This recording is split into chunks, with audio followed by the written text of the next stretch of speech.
मित्रांनो, आज मी तुम्हाला एक भयानक कथा सांगणार आहे. एक असा रस्ता की ज्या रस्त्यावर गेलेली व्यक्ती कधीच परत आली नाही. एका छोट्याशा गावची गोष्ट. त्या गावचं नाव होतं भोरवाडी. गाव लहानसं होतं. गावात कच्चे रस्ते होते. गावात जास्त विकसित नव्हतं, पण एका गोष्टीसाठी खूप खूप प्रसिद्ध होतं. ते म्हणजे गावच्या शेवटी असलेल्या रस्त्यासाठी. त्या रस्त्याला सगळे मृत रस्ता म्हणायचे. अंधार पडायला लागला की त्या रस्त्याकडे कोणी फिरकत नव्हतं. रात्री त्या रस्त्यावरून कोणीही जात नसे, कारण असं म्हणायचे की जो त्या रस्त्यावरून मध्यरात्री जातो तो कधीच परत येत नाही, असे गावातील लोक म्हणायचे. गावात काही लोकांनी सांगितलं होतं की त्या रस्त्यावरून एक स्त्रीचा आत्मा फिरतो. पांढरी साडी, विस्कटलेले केस आणि लाल डोळे, विद्रूप चेहरा, उलटे पाय. तिला बघणारा तर घाबरून जीवच सोडून देईल. अशी विचित्र अवस्था त्या रस्त्यावरून जाणाऱ्या व्यक्तीची व्हायची. ती कोण्या प्रवाशाला दिसली की त्याच्या गाडीचे इंजिन आपोआप बंद पडत आणि मग काही आवाजही ऐकू येत नाही. त्या स्त्रीला बघून प्रवासी सुन्न पडतो. एके दिवशी शहरातून 3 मित्र गावात आले. अमोल, सागर आणि निलेश. ते यूट्यूबवर रील बनवायचे. यूट्यूबसाठी हॉरर व्हिडिओ बनवायचे. त्यांनी गावकऱ्यांकडून ही मृत रस्त्याची गोष्ट ऐकली आणि ठरवलं, आजच आपण तिथे शूटिंग करायचं. गावकरी म्हणाले, मुलांनो, असं करू नका. तो रस्ता शापित आहे. आजपर्यंत जो कोणी त्या रस्त्यावर गेलाय तो परत आला नाही. तुम्ही तुमचा जीव धोक्यात घालू नका. गावकऱ्यांनी त्यांना खूप समजावून सांगण्याचा प्रयत्न केला, पण तिघेही गावकऱ्यांच्या बोलण्यावर खूप हसले. अमोल तर म्हणाला, भूतं असती तर आपण आधीच व्हायरल झालो असतो. भूतं नसतात. शेवटी त्यांनी कोणाचंच ऐकलं नाही. रात्री बरोबर 12 वाजता त्यांनी गाडी घेतली, कॅमेरा ऑन केला आणि मृत रस्त्याकडे निघाले. रस्ता घनदाट झाडांनी वेढलेला होता. दाट झाडामुळे रस्त्यावर पूर्ण काळोख होता. फक्त पानांची सळसळ आणि रातकिड्यांचा आवाज येत होता. गाडी हळूहळू पुढे जात होती. अचानक गाडीचे इंजिन बंद झालं.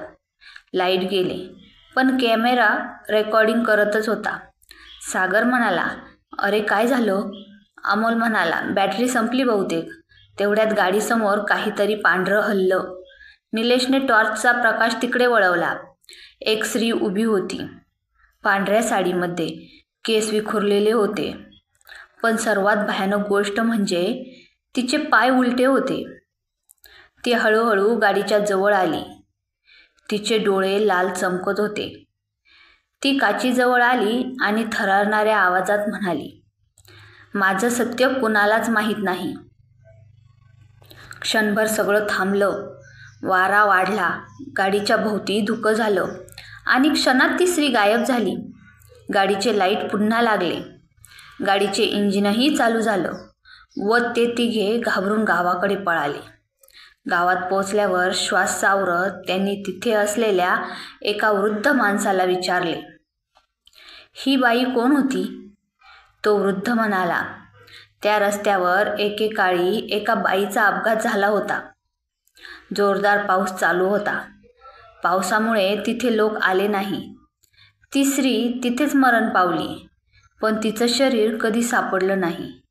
म्हणतात ती अजून न्याय मिळवण्यासाठी रस्त्यावर भटकत राहते.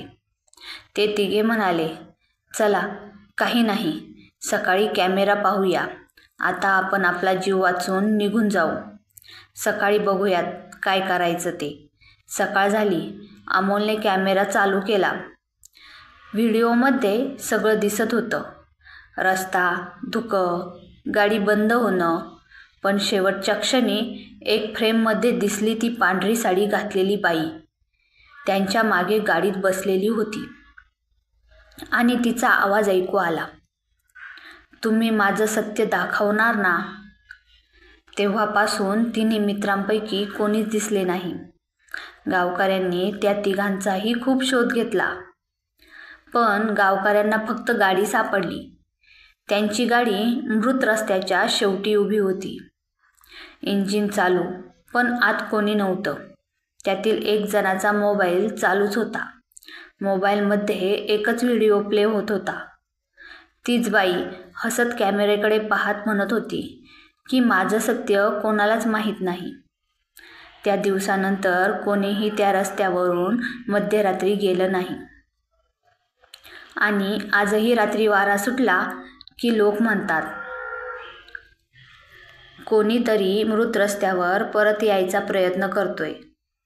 अजूनही मृत रस्त्याचं नाव काढलं तरी त्या गावातील सगळ्यांच्या अंगावर काटा उभा राहतो.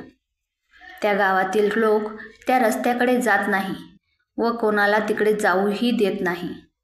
मित्रांनो, ही होती आजची स्टोरी आवडली असल्यास कमेंटमध्ये नक्की कळवा व अंतरंग स्टोरी चॅनलला सबस्क्राईब करा व बेल आयकॉनवर जाऊन क्लिक करा, म्हणजे अशाच नवनवीन स्टोरी तुम्हाला बघायला मिळतील.